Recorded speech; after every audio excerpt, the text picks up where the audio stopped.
네, 자 오늘부터 새롭게 선보이는 코너입니다. 변화하는 주식시장의 흐름을 분석하고 투자 전략을 현명하게 세워보는 순서인데요. 염승환 이사의 미스터 마켓 순서입니다. 오늘 이베스트 투자증권의 염승환 이사 자리하셨습니다. 안녕하세요. 네, 안녕하세요. 네, 코너 타이틀이 딱 이사님께 어울리는 것 같아요. 네. 미스터 마켓인데 또 미스터 마켓이답게 또 오늘도 좋은 전략 부탁드리도록 네네. 하겠습니다.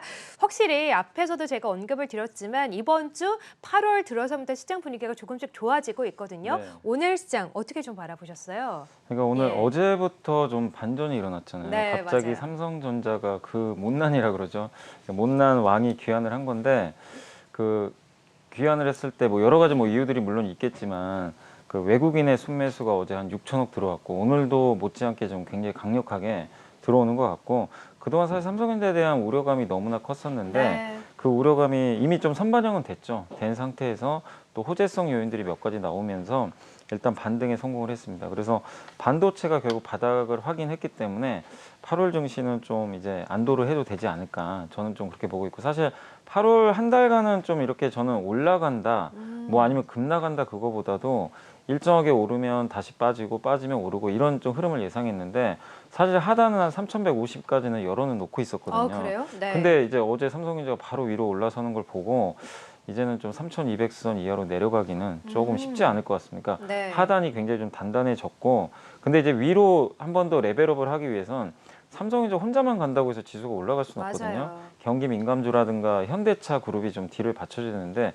아직 이쪽 섹터들이 좀 모멘텀이 좀 약한 건 사실이에요. 그래서 위로는 3,300, 아래로는 3,200선에서 움직이면서 계속해서 활발한 좀 종목 장세가 좀 펼쳐지지 않을까 일단 이렇게 보고 있고 네. 그리고 무엇보다 이 부진했던 삼성전자라는 기업이 이틀 동안 지금 거의 한 4, 5% 정도 주가 상승이 나오고 있는 걸 네. 보면 시장이 지금 원하는 건 어쨌든 뭐 여러 가지 이유들도 있겠지만 결국 좀 가격 매력을 또 원하는 것도 하나의 좀 특징인 것 같아요. 왜냐하면 어제 삼성전자 갔을 때 뭐가 갔냐면 바이오도 같이 갔어요. 그렇죠. 예, 그 셀트리온도 올라갔고 모처럼 만에 어제 바이오주들 주가 흐름이 좋았는데 이 삼성전자와 바이오로 대표되는 게 뭐냐면 정말 올해 그 상반기 동안 주가가 못 올랐던 대표적인 두 개 섹터거든요. 그러니까 이 기업들이 올랐다는 거는 시장이 계속 이런 소외주들을 좀 찾고 있다.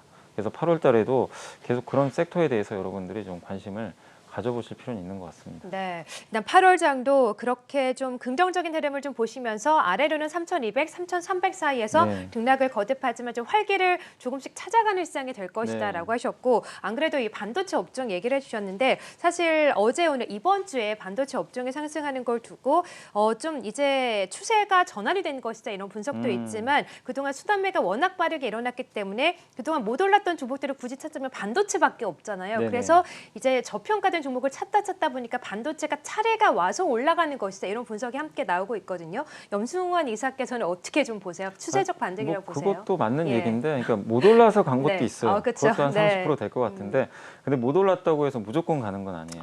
항상 그쵸. 시장에 네. 뭔가 그 주가 올라가려면 뭔가 이벤트라든가 결정인자가 하나 정도 있어야 되거든요. 근데 저는 이제 그 어제 이제 외국인들이 왜 샀을까? 왜냐하면 올해 내내 외국인들이 한국 주식시장에 22조를 팔았는데 네. 그 중에 절반 이상이 13조를 삼성전자에 집중 매도를 했어요. 어이구, 예. 그럼 삼성전자에 뭐 여러 가지 문제점들이 있겠지만 외국인들의 시각에서는 매력이 없다고 본 거잖아요.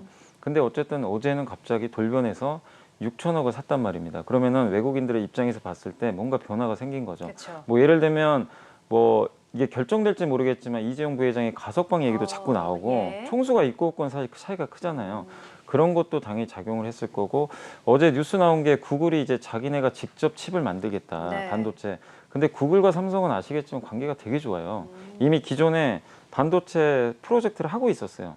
근데 거기에 물론 이제 구글의 픽셀폰에 이게 이제 들어가는 AP라고 하는데 이걸 퀄컴 걸 쓰다가 이제 자기네가 만든다고 하는데 이거 주문을 누구한테 줄 거냐. 네. 삼성 가능성이 높은 상황인데 그렇군요. 네. 그걸로 끝나는 게 아니라 구글은 데이터 센터도 하고요.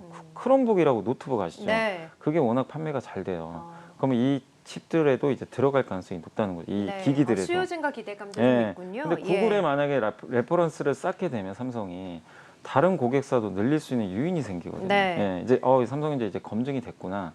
그러면 이게 그냥 여기서 이렇게 끝나는 게 아니라 확장성이 생긴단 말입니다. 그래서 삼성전자가 어제 그냥 단지 뭐 안 올라서 올라간 게 아니라 네. 이런 이제 여러 가지 기대감까지 좀 붙어버린 것 같아요. 예. 그래서 저는 지금의 삼성전자 주가 상승이 그냥 짧게 끝나기보다는 조금 더 이어질 수 있다. 그런데 우리가 원하는 뭐 9만 전자, 10만 전자 가려면 또 다른 뭔가를 보여줘야 되겠죠. 그렇죠. 예, 뭐 뭐가 있을까요? M&A도 있을 네. 수 있고 투자 아니면은 확대? 뭐 예. 투자 확대 맞아요. 투자 예. 확대도 있고 또 파운드리 쪽에서 지금 3분기 실적 기대감이 좀 생겼는데 이런 것들이 좀 더 구체적으로 과시가 되면 될 것 같아요. 그게 되면 가볍게 또 9만 전자 갈 수 있기 때문에 네. 한번 좀 지금은 8월 달에 바로 간다기보다는 뭔가 반전은 시작됐다. 네. 그런 관점으로 좀 보시면 좋겠습니다. 네.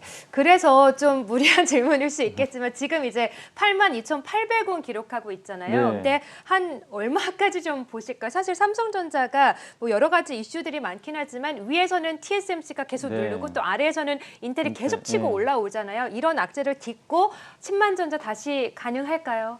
저는 예. 간다고 봅니다. 그래요? 10만 예. 전자가 끝은 아니고 근데 그게 이제 많은 분들이 좀 오해하시면 안 되는 게 당장 간다는 아니에요. 네네네. 그러니까 조건이 있잖아요. 알겠습니다. 근데 삼성전자의 능력을 봤을 때 전 충분히 가능하다 네. 이렇게 보고 있습니다. 알겠습니다. 반도체 업황이 뭐 지금 딱히 저평가되어 있어서 올라오는 것도 있겠지만 펀더멘탈 상으로도 또 회복력이 조금씩 네. 나타나고 있기 때문에 추세적인 반등이 나타나고 있는 것이다라고 말씀하셨고 외국인 수급을 얘기해 주셨으니까 여쭤보도록 할게요. 갑자기 외국인이 이렇게 돌변한 이유 그리고 앞으로 계속 이런 돌변한 태도를 유지할 것인지 상당히 궁금하거든요. 네. 오늘도 뭐 8천억 넘게 매수하고 있는데 외국인이 정말 많이 팔다 보니까 이 우리 국내 주식에서 차지하는 비중이 정말 역대 최대로 네, 좀 낮아졌다고 맞아요. 하더라고요. 그런 면을 보아서라도 앞으로 들어올 명분이 충분하다라고 하던데 이사님 의견 어떠세요? 그러니까 이게 예. 지금 이게 요즘에 보면요, 되게 네. 좀 재밌는 게 이 과거에 통했던 패턴이 안 맞아요.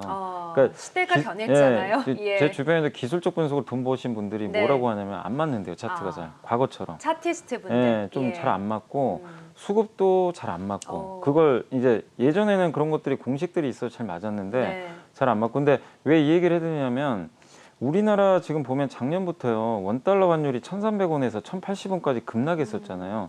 그러면 과거 같으면 외국인 주식을 엄청나게 사야 돼요. 근데 작년에 외국인이 주식을 얼마나 팔았습니까? 개인만 샀잖아요. 네. 근데 지금도 마찬가지예요. 원달러 환율이 떨어져도 팔고 올라도 팔아요. 그러니까 이 환율 공식도 아예 맞질 않아요. 그러니까 우리나라 자체적인 어떤 환율이나 펀더멘탈보다도 저는 외국인들의 시각 자체가 그냥 삼성전자에 대한 부정적인 시각이 가득했다 그동안. 네. 근데 거의 매도의 반이 삼성전자입니다. 실제로 이제 데이터를 확인해 보시면. 그래서 지금 이제 외국인들이 어제부터 들어왔고 오늘도 들어왔는데 사는 거 이렇게 뚜껑을 열어보시면 네. 거의 그냥 삼성전자만 사고 있어요. 전기전자 위주로 예, 사더라고요. 사니까 예. 결국에 이제 앞으로 외국인 수급을 보실 때 전자 중심으로 보시는 게 좀 맞는 것 같아요. 이제 나머지는 사실은 뭐 좀 들어와서 또 올릴 수도 있겠지만 네. 한국 증시 전체로 봤을 때는 삼성전자에 대한 시각을 외국인이 어떻게 가져가느냐 이게 전체 수급을 좀 결정하는 전 요인이라고 보고 있습니다. 근데 네. 어쨌든 어제부터 반전이 일어났기 때문에 네. 당분간은 좀 계속 매수가 들어오지 않을까 네. 저는 그렇게 생각을 하고 있습니다. 그렇군요. 외국인 매수가 당분간 좀 지속적으로 나타날 수 있다라고 하셨는데 그러면 안 그래도 어제 오늘 이렇게 대형주 삼성전자, SK하이닉스 위주 시총 상위 종목들 위주의 반등세가 좀 나타나고 있지 않습니까? 그러면 8월장에도 이런 대형주 장세가 좀 이어질 거라고 보시는지 아니면 지금 반도체는 오르지만 또 2차 전지 종목들은 오늘 좀 빠지잖아요. 네. 대형주 안에서도 반도체만 봐야 되는 것인지 어떻게 좀 전망하세요? 그러니까 지난달까지 증권사 보고서나 이렇게 전문가분들 얘기 보면 다 중소형주 위주로 갔어요. 네. 근데 항상 여러분들 지금 요즘 올해 들어 특징이요. 한쪽으로 쏠리면 그 반대 현상이 다음 달에 반드시 나와요. 그래서 오히려 8월은 대형주 중심으로 저는 보는 게 맞다. 이렇게 좀 보여지고 특히 이제 그 어제 신호탄을 쏴줬잖아요. 반도체에서 삼성전자, 네. 바이오에서 셀트리온이 갑작스럽게 급등이 나왔는데 이번 8월은 이 두 개 섹터가 저는 좀 주도할 가능성이 높다. 그러니까 반도체에서도 여러 가지가 있잖아요. 소부장도 있고 그렇죠. 대형주. 근데 역시 대형주가 주도할 가능성이 좀 높아진 것 같고 바이오 같은 소외주도 좀 담아보시면 좋겠는데 다만 바이오 쪽은 여러분도 아시겠지만 신약 개발하는 회사가 워낙 많고 되게 힘들어요. 이게 어느 시점에서 모멘텀이 나올지 모르니까 차라리 바이오는 ETF, 뭐 코덱스 바이오나 아니면 그 타이거 헬스케어 같은 이제 ETF 쪽으로 좀 관심을 가져보시면 좋을 것 같고 그리고 이제 가을 장세를 저는 되게 개인적으로 좋게 보는데 그 8월 달까지는 박스로 보거든요. 이 안에서 여러분들이 가을을 대비한 포트폴리오를 좀 잘 구축하시면 좋을 것 같아요. 아까 말씀드린 이런 소외주도 좀 일부 담아가면서 역시 그 2차 전지가 오늘 SK 이노베이션 물적 분할 이슈 때문에 좀 빠지긴 했지만 그렇다 하더라도 이게 펀더멘털에 지금 문제는 없는 상황이기 때문에 2차 전지는 친환경과 맞물려서 앞으로도 계속 저는 좋다고 보거든요. 그래서 구조적으로 연말까지 가장 좋은 섹터, 누구도 이의를 제기할 수 없는 섹터는 네. 친환경입니다. 그 안에서 숫자가 아, 나오는 게 2차 예. 전지밖에 없어요. 그렇기 때문에 조정 받을 때 담아야 된다고 생각하고 네. 하나 더 말씀드리면 수소 관련주도 숫자는 아직 안 찍히지만 예. 수소 사업이 이제 이산화탄소 배출을 줄이는데 가장 또 유용한 산업 중에 하나니까 거기에 관련된 기업들 좀 담아가시면 좋겠고 네. 그다음 마지막으로 오늘 역시 가장 강한 섹터는 많은 분들이 기대를 안 하셨겠지만 네. 경제재개 관련주. 리오프닝 관련주. 리오프닝 관련주가 네, 오늘 갑자기 좋죠. 네. 항공주가 막 튀고. 맞아요. 근데 이런 것들도 역시 마찬가지입니다. 이번 네. 8월에 오늘 사라는 게 아니라 조정이 또 나온다면 이건 왜냐하면 반드시 9월 되면 사회적 거리두기는 완화될 가능성이 높거든요. 네. 그래서 좀 조정 받을 때 그때를 대비해서 미리미리 좀 담아보자 이렇게 네. 말씀드리겠습니다. 알겠습니다. 아직 질문이 남았는데 왜 벌써 끝내시려고 해요? 아니요, 네. 더 물어보세요. 예, 저희가 염승원 이사님께서 나오시니까 이제 채팅창을 통해서 여러분들의 또 질문을 좀 받고 있는데요. 네. 많은 분들이 질문을 주셨어요. 일단 그 예전에 염승원 이사님께서 여러 가지 좀 자료를 쓰신 걸 보니까 앞으로 좀 고배당주, 친환경주 예. 이런 종목들을 포트폴리오에 좀 넣어보자라고 하시던데 고배당주 하면 또 은행주를 빼놓지 않을 수가 없잖아요. 전 빅토르님께서 은행주 지금은 늦은 건가요?라는 질문 주셨는데 늦은 건가요? 지금 담아도 괜찮습니까? 늦은 게 아니고 예. 그러니까 사실 은행주가 두 가지 때문에 지금 못 가거든요. 네. 그러니까 카카오뱅크 상장하고 금요일 수급분산, 상장이죠. 그거랑 이제 정부 규제 자꾸 배당 좀 하지 마라 막 이런 네. 식으로 나오니까 근데 이제 그 두 가지는 저는 충분히 반영됐다고 봐요. 그리고 어차피 금리는 결국 올라갈 가능성이 높고 무엇보다 역대급 실적에다가 배당을 많이 줍니다. 그래서 네. 은행주에 대해서는 저는 긍정적인데 근데 굳이 저는 이제 이런 거죠. 은행보다 더 주는 금융주도 많아요. 예를 들면 증권주, 그쵸. 보험주도 있어요. 근데 증권주 요즘에 개인 투자자분들이 많이 보신다고 네. 하더라고요. 특히 이제 예. 증권주 중에 NH투자증권하고 삼성 같은 경우는 배당 수익률이 올해 기준으로 네. 7에서 8% 나와요.